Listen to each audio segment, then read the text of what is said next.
Hello friends, welcome back to my channel. ఎలా ఉన్నారని అందరూ బాగున్నారా? అండ్ టుడే ఈ వీడియోలో 2 మీటర్ క్లాత్ యూస్ చేసి కలీ మోడల్ ఫ్రాక్ అనేది పెద్దవాళ్ళకైనా చిన్నవాళ్ళకైనా ఈజీగా ఏ విధంగా కటింగ్ స్టిచ్చింగ్ చేయాలో చూద్దాము. అండ్ ఎలాంటి రిక్వైర్మెంట్ ఉన్నప్పుడు ఇలా కలీ మోడల్ చేసుకోవడం బాగుండేది అంటే ఫ్యాబ్రిక్ తక్కువ ఉంది, మీకు కుచ్చులు పెట్టుకోవడం ఇష్టం లేదు, నడుం దగ్గర లంబుగా కనిపించకూడదు అంటే లావుగా కనిపించకూడదు అనుకున్నప్పుడు ఈ కలీ మోడల్ యూస్ చేస్తే బాగుండిద్దండి. నేను ఇక్కడ ఓన్లీ బోటం పార్ట్కి 2 మీటర్ క్లాత్ తీసుకున్న క్లాత్ని డిజైన్కి తగ్గట్టు ఇక్కడ వీడియోలో చూపిస్తున్న విధంగా ఫోల్డ్ చేస్తున్నాను. నార్మల్ ఫ్యాబ్రిక్ని అయినా కూడా ఈ విధంగా ఫోల్డ్ చేసుకోవచ్చు. ఫ్యాబ్రిక్ ఈ విధంగా అడ్డంగా తిప్పినప్పుడు లెంగ్త్ సరిపోతుందా లేదా, నెరవ సరిపోతుందా లేదా చెక్ చేసుకొని అప్పుడు ఫోల్డ్ చేసుకొని కటింగ్ అనేది చేసుకోండి.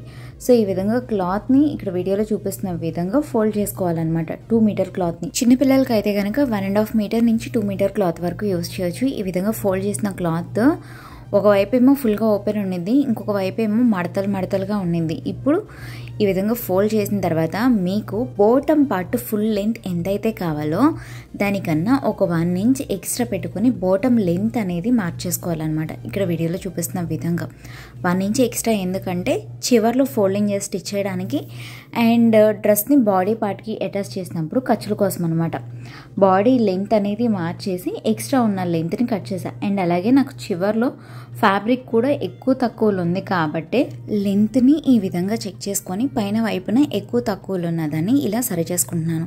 ఈ విధంగా పైన లెంత్ కట్ చేసిన వైపున చివర్లు ఫ్యాబ్రిక్ ఇప్పుడు నేను ఎలా చెక్ చేస్తున్నానో అదే విధంగా ఫ్యాబ్రిక్ ఎంత వెడల్పు అయితే ఉన్నదో ఫ్యాబ్రిక్ విడ్త్లో కరెక్ట్గా మిడిల్కి ఒక పాయింట్ పెట్టాలి.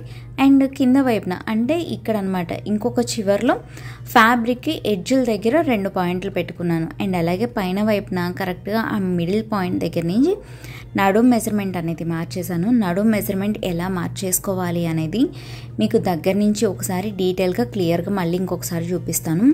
పైన మనం మార్చేసిన ఆ నడుం పాయింట్ దగ్గర నుంచి కింద ఫ్యాబ్రిక్ చివర ఎడ్జ్లో పెట్టుకున్న పాయింట్ వరకు టేప్ని ఇక్కడ వీడియోలో చూపిస్తున్న విధంగా టైట్గా క్రాస్గా పెట్టి పైన ఉన్న పాయింట్ దగ్గర నుంచి కింద ఉన్న పాయింట్ వరకు ఈ లైన్ అనేది వంకర్ రాకుండా మార్చేసుకోవాలన్నమాట. మీరు టేప్కి బదులుగా స్కేల్ లైన్ యూజ్ చేయొచ్చు. అండ్ నడుం మెజర్మెంట్ ఎలా పెట్టుకోవాలి అనేది దగ్గర నుంచి డీటెయిల్గా చూపిస్తా అండి. షేప్ అయితే మార్చేయడం అర్థమైంది కదా.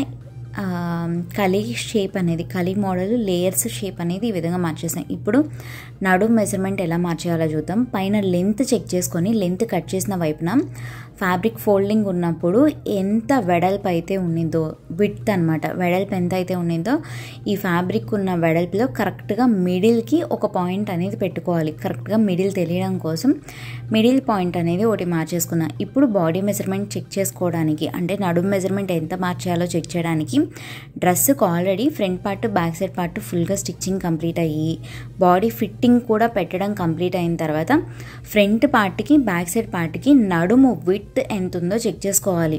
So dress half stitching complete అయిన తర్వాత అంటే బాడీ పార్ట్కి ఫిట్టింగ్ పెట్టిన తర్వాత ఈ మెజర్మెంట్ చెక్ చేయడం వల్ల ఇంక్లూడింగ్ ఖర్చులతో కలిపి మనకి ఫైనల్ మెజర్మెంట్ ఎంత తీసుకోవాలో కరెక్ట్గా తెలుస్తుంది అనమాట. ఈ విధంగా చెక్ చేస్తే వీడియోలో చూపించిన విధంగా నాకు ఫ్రంట్ సైడ్ నడుము మెజర్మెంట్ 22 ఇంచెస్ అంటే ఫ్రంట్ పార్ట్కి 22 ఇంచెస్, బ్యాక్ సైడ్ పార్ట్కి 22 ఇంచెస్ వచ్చింది. అంటే ఫ్రంట్ సైడ్ బ్యాక్ సైడ్ పార్ట్ని కలిపితే నడుము ఫుల్ రౌండ్ లూజ్ 44 ఇంచెస్ వచ్చింది. 44 ఇంచెస్ని డివైడెడ్ బై మనం తీసుకున్న ఈ ఫ్యాబ్రిక్ ఎన్ని లేయర్స్ ఉంటే అంత డివైడ్ చేసుకోవాలి. అర్థమవుతుంది కదా.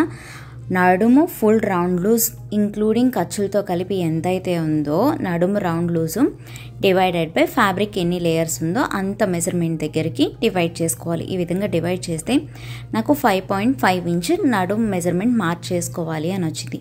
ఈ విధంగా వచ్చిన ఫైనల్ మెజర్మెంట్ ఎంతైతే ఉందో దీన్ని హాఫ్ చేసుకోవాలన్నమాట. ఎందుకంటే కరెక్ట్గా సమానంగా అంటే ఫ్యాబ్రిక్ మిడిల్కి మార్కింగ్ కరెక్ట్గా రావాలి కాబట్టి ఫైనల్గా వచ్చిన మెజర్మెంట్ని డివైడెడ్ బై 2 అంటే సగం చేయాలి. ఈ విధంగా సగం చేసిన తర్వాత ఈ మిడిల్ పాయింట్ దగ్గర నుంచి హాఫ్ మెజర్మెంట్ లెఫ్ట్ సైడ్న అండ్ అలాగే ఈ మిడిల్ పాయింట్ దగ్గర నుంచి హాఫ్ మెజర్మెంట్ రైట్ సైడ్న పాయింట్స్ లాగా పెట్టుకున్నాను. సో ఈ చివర్లో పెట్టిన పాయింట్స్ రెండింటిని కలుపుకుంటే కరెక్ట్గా 5.5 ఇంచ్ నడుం కరెక్ట్గా వచ్చిందనమాట ఈ మెజర్మెంట్ అనమాట. అందరికీ అర్థమవుతుంది కదా. ఇంకా ఎవరికైనా ఏదైనా డౌట్ ఉంటే కింద కామెంట్ సెక్షన్లో కామెంట్ చేయండి, నేను రిప్లై ఇస్తాను. పైన నడుము మెజర్మెంట్ మార్క్ చేసిన పాయింట్ చివరిలో మనం పెట్టిన పాయింట్ దగ్గర నుంచి కింద ఫ్యాబ్రిక్ ఎడ్జ్లో పెట్టుకున్న పాయింట్ వరకు ఇందాక దూరం నుంచి చూపించా కదా, సేమ్ అదే విధంగా క్రాస్గా కలి షేప్ వచ్చే విధంగా ఇక్కడ మీకు వీడియోలో చూపించిన విధంగా షేప్ అనేది మార్చేసుకున్నాను అనమాట. ఈ విధంగా షేప్ మార్చేసిన తర్వాత మనం గీసుకున్న షేప్ కన్నా ఒక 1/2 ఇంచ్ ఎక్స్ట్రా ఖర్చు పెట్టుకొని పైనుంచి ఈ విధంగా మార్చేసుకుంటూ కింద వైపున చివర ఫ్యాబ్రిక్ ఎడ్జ్లో ఈ ఖర్చు అనేది కలిసిపోయేలాగా మార్చేసుకోవాలి. అంటే ఇక్కడ వీడియోలో చూపిస్తున్న విధంగా ఖర్చు 1/2 ఇంచ్ ఎక్స్ట్రా ఎందుకు పెడుతున్నాం అంటే ఈ లేయర్స్ అన్నిటిని కలిపి జాయిన్ చేసుకునేటప్పుడు ఖర్చు కావాలి కదా.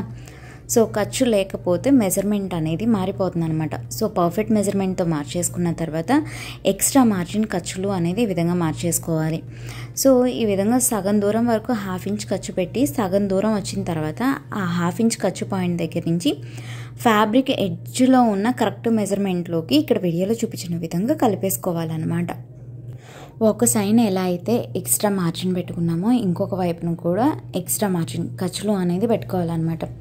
కలీ మోడల్కి ఖర్చులు అనేది పర్ఫెక్ట్ మెజర్మెంట్ మార్చేసిన తర్వాతే మార్చేసుకోవాలి. ఓకేనా. ఇంకా ఎవరికైనా ఏదైనా డౌట్స్ ఉంటే కనుక కింద కామెంట్ సెక్షన్లో కామెంట్ చేయండి, నేను రిప్లై ఇస్తాను. సో ఈ విధంగా రెండు పక్కల కూడా చివర్లో మొత్తం మార్చేసుకున్న తర్వాత ఎలా అయితే మార్కింగ్ చేసుకున్నామో సేమ్ అదే విధంగా కటింగ్ చేసుకోవాలి. అండ్ ఈ dress body part cutting and stitching ఏ విధంగా చేసుకోవాలి అనేది నేను ఆల్రెడీ చూపించానండి. ఎవరైనా చూడకపోతే చూడాలి అనుకుంటే కనుక డిస్క్రిప్షన్లో body part cutting and stitching video link అని చెప్పేసి ఇస్తాను. ఆ లింక్ పైన క్లిక్ చేస్తే మీరు బాడీ పార్ట్ ఏ విధంగా కటింగ్ అండ్ స్టిచ్చింగ్ చేసుకోవాలో చూడొచ్చు అనమాట. అండ్ మన ఛానల్ని ఫస్ట్ టైం ఎవరైనా చూస్తున్నట్టయితే ఛానల్ని సబ్స్క్రైబ్ చేసుకొని పక్కనున్న బెల్ ఐకాన్ ప్రెస్ చేసి ఆల్ అని ప్రెస్ చేస్తే నేను ఏదైనా వీడియో అప్లోడ్ చేస్తే మీకు నోటిఫికేషన్ వెంటనే వస్తుంది. అండ్ 2 మీటర్ ఫ్యాబ్రిక్ తీసుకొని నేను చూపించిన విధంగా ఫోల్డ్ చేసి కట్ చేసుకుంటే ఫ్రంట్ సైడ్ పార్ట్కి ఒక 4 లేయర్స్ వస్తుంది, కలీ లేయర్స్. అండ్ బ్యాక్ సైడ్ పార్ట్కి 4 కలీ లేయర్స్ లాగా వస్తుంది అనమాట. నేను ఫ్రంట్ సైడ్ పార్ట్స్ మాత్రమే చూపిస్తున్నా, బ్యాక్ సైడ్ పార్ట్ని సైడ్ చేస్తాను అనమాట. ఈ విధంగా కట్ చేసిన తర్వాత ఒక లేయర్కి మంచి వైపున ఇంకొక లేయర్ పెట్టుకొని సైడ్ చివర్లు బారుగా స్టిచ్ చేసి ఓపెన్ చేస్తే మీకు అవుట్లుక్ అనేది ఈ విధంగా ఉంటుందన్నమాట. సో ఇదే విధంగా అన్ని లేయర్స్ని కూడా ఈ విధంగా జాయిన్ చేసుకోవాలన్నమాట. సో ఒకవేళ మీరు 3 మీటర్ క్లాత్ తీసుకుంటే కనుక మీకు ఫ్యాబ్రిక్ లేయర్స్ అనేది ఫ్రంట్ పార్ట్కి 6 లేయర్స్, బ్యాక్ సైడ్ పార్ట్కి 6 లేయర్స్ వస్తుంది. అలా మీరు ఫ్యాబ్రిక్ పెంచే కొద్దీ కలీ లేయర్స్ పెరుగుతుంటే దానివల్ల ఫ్యాబ్రిక్ గీరా ఎక్కువ ఉండి కింద వైపున లుకింగ్ చూడడానికి చాలా బాగుంటుంది. సో ఇప్పుడు స్టిచ్చింగ్ ఎలా చేయాలో చూద్దాము. ఒక కలీ లేయర్కి మంచి వైపున ఇంకొక కలీ లేయర్ మంచి వైపు, అంటే 2 లేయర్స్కి మంచి వైపు ఒకే సైడ్కి ఉండేలాగా పెట్టి ఒకదానిపైన ఒకటి ఈ విధంగా పెట్టుకొని సైడ్ ఒక 1/2 ఇంచ్ ఖర్చు వదిలేసుకొని పైనుంచి కింద వరకు బారుగా స్టిచ్ చేసుకోవాలి. అండ్ స్టార్టింగ్ పాయింట్లు ఈ కలీ లేయర్స్ స్టార్టింగ్ పాయింట్లో టైట్ స్టిచ్ వేయాలి అండ్ ఫ్యాబ్రిక్ ఎండింగ్లో కూడా టైట్ స్టిచ్ అనేది వేసుకోవాలి. అండ్ కలీ లేయర్స్ స్ట్రాంగ్గా ఉండాలి, ఊడిపోకూడదు. అంటే డబల్ స్టిచ్ వేసుకున్నా కూడా బెటర్గా ఉంటుంది. సో ఈ విధంగా జాయిన్ చేసిన తర్వాత ఓపెన్ చేస్తే మనకి ఈ విధంగా ఉంటుంది. ఇప్పుడు ఈ కలీ లేయర్కి ఇంకొక పార్ట్ అనమాట. అలా front side part 4 layers join చేసుకోవాలి. సేమ్ అన్నీ కూడా ఒకే మెథడ్లో అనమాట, ఒకే ప్రాసెస్ ఉన్నది. సో ఫ్రంట్ సైడ్ 4 లేయర్స్ని ఈ విధంగా జాయిన్ చేసుకోవాలి. అండ్ అలాగే బ్యాక్ సైడ్ 4 లేయర్స్ని విడిగా జాయిన్ చేసుకోవాలి. Back side part front side పార్ట్ని విడివిడిగా మనం బాడీ పార్ట్లకి అటాచ్ చేస్తాం. ఆ విధంగా అటాచ్ చేసుకోవడం వల్ల మనకి బాడీ ఫిట్టింగ్ అంటే డ్రెస్ టైట్ అయినప్పుడు ఓడ తీసుకోవడానికి ఈజీగా ఉంటుందన్నమాట. సో ఈ విధంగా 3 లేయర్స్ని అటాచ్ చేసేసుకున్నాము. ఇంకొక లేయర్ అనేది అటాచ్ చేస్తే ఫ్రంట్ సైడ్ పార్ట్కి బాటమ్ పార్ట్ అనేది కంప్లీట్ అవుతుంది. సో కొత్తగా నేర్చుకునే వాళ్ళకి కూడా ఈజీగా అర్థం అవ్వాలి అని చెప్పేసి పాయింట్ టు పాయింట్ ప్రతిదీ చూపిస్తున్నానండి.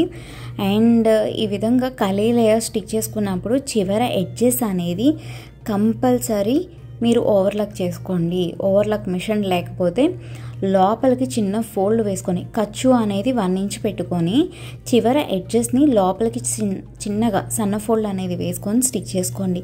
లేదు అంటే కనుక చివర్లు దారం పోగులు వచ్చేలాగా ఉంటే క్లాత్ ఫ్యాబ్రిక్ అనేది పిగిలిపోయే ఛాన్స్ ఉంటుంది అనమాట. ఈ విధంగా 4 లేయర్స్కి 3 జాయింట్స్ అనేది వస్తుంది, కలీ లేయర్ జాయింట్స్.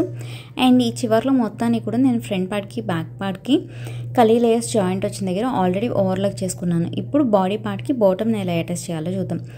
బాడీ పార్ట్కి మంచి వైపు బోటమ్ పార్ట్కి మంచి వైపు ఒకే సైడ్కి ఉండేలాగా పెట్టుకొని ఇక్కడ వీడియోలో చూపిస్తున్న విధంగా బాడీకి బోటమ్ పార్ట్ని అటాచ్ చేసుకోవాలి. కలీ మోడలు అండ్ అలాగే అంబ్రెల్లా కటింగ్ మోడలు బాడీ పార్ట్కి బోటమ్ పార్ట్ని అటాచ్ చేసే మెథడ్ ఒకేలా ఉండేదండి. కాకపోతే కలీ లేయర్స్ వేరుగా ఉంటాయి, అంబ్రెల్లా లేయర్ వేరుగా ఉండింది. అండ్ ఈ విధంగా స్టిచ్ చేసిన మెయిన్ ఫ్యాబ్రిక్కి పైన లైనింగ్ ఫ్యాబ్రిక్ని పెట్టుకొని ఇక్కడ వీడియోలో చూపిస్తున్న విధంగా కుచ్చులు పెట్టుకుంటూ అక్కడక్కడ స్టిచ్ చేయాలి. అండ్ లైనింగ్ ఫ్యాబ్రిక్ అనేది మామూలుగా ఫ్రిల్ ఫ్రాక్కి ఏ విధంగా అయితే ఫోల్డ్ చేసుకొని కావాల్సిన లెంత్ కన్నా ఎక్స్ట్రా ఉన్న లెంత్ని ఎలా అయితే కట్ చేస్తామో సేమ్ అదే విధంగా లైనింగ్ ఫ్యాబ్రిక్ని కట్ చేసి మిగిలిన ఫ్యాబ్రిక్ని ఈ విధంగా ఫ్రిల్స్ పెడుతున్నాను అనమాట. అందరికీ అర్థమవుతుంది కదా. సో ఈ విధంగా ఫ్రిల్స్ పెట్టేసిన తర్వాత బోటమ్ పార్ట్ని ఓపెన్ చేస్తే చూడడానికి లుక్ ఈ విధంగా ఉండింది. ఫ్రంట్ పార్ట్కి బ్యాక్ సైడ్ పార్ట్కి బోటమ్ అటాచ్ చేసిన తర్వాత front part back side part నడుము జాయింట్లు ఈక్వల్గా ఉండేలాగా పెట్టుకొని నడుము జాయింట్ దగ్గర నుంచి ఒక 1 ఇంచ్ కిందకి ఓన్లీ మెయిన్ ఫ్యాబ్రిక్స్ రెండింటిని పట్టుకొని సైడ్ జాయింట్లు బారుగా స్టిచ్ చేసుకోవాలి. ఓన్లీ మెయిన్ ఫ్యాబ్రిక్ అనమాట. ఓన్లీ మెయిన్ ఫ్యాబ్రికే సైడ్ని ఈ విధంగా పెట్టుకొని బారుగా స్టిచ్ చేసుకోవాలి. అండ్ ఈ విధంగా బారుగా స్టిచ్ చేసిన తర్వాత ఇప్పుడు ఫ్యాబ్రిక్ పైనుంచి బాడీ పార్ట్కి బాడీ ఫిట్టింగ్ ఖర్చులు ఎంతైతే పెట్టుకున్నామో ఖర్చుల్ని మార్చేసుకొని ఖర్చుల పాయింట్ని మైనస్ చేసిస్తే బాడీ ఫిట్టింగ్ మనకి కరెక్ట్గా వస్తుందండి. సో ఖర్చుల్ని మార్చేసుకున్నాను. అండ్ అలాగే హ్యాండ్ పార్ట్ని హాఫ్కి నీట్గా ఫోల్డ్ చేసుకొని హ్యాండ్ రౌండ్ లూజ్లో హాఫ్ మెజర్మెంట్ దగ్గర పాయింట్ పెట్టుకొని ఈ పెట్టిన పాయింట్ దగ్గర నుంచి ఆర్మ్ హోల్ దగ్గర ఉన్న బాడీ ఫిట్టింగ్ పాయింట్ వరకు ఇక్కడ వీడియోలో చూపించిన విధంగా కలిపి మీకు ఎలా అయితే మార్కింగ్ చూపించానో ఆ మార్కింగ్ పైనే ఇక్కడ వీడియోలో చూపిస్తున్న విధంగా స్టిచ్చింగ్ అనేది చేసుకోవాలి. స్టిచ్ చేసేటప్పుడు ఫ్యాబ్రిక్ ఎక్కడ మడత పడకుండా జాగ్రత్తగా చూసుకోండి. అండ్ నడుం పార్ట్ దాకా వచ్చాక మెయిన్ ఫ్యాబ్రిక్ లైనింగ్ ఫ్యాబ్రిక్లు ఎక్కడ కూడా మడత పడిపోకుండా క్లాత్ నీట్గా పెట్టాను.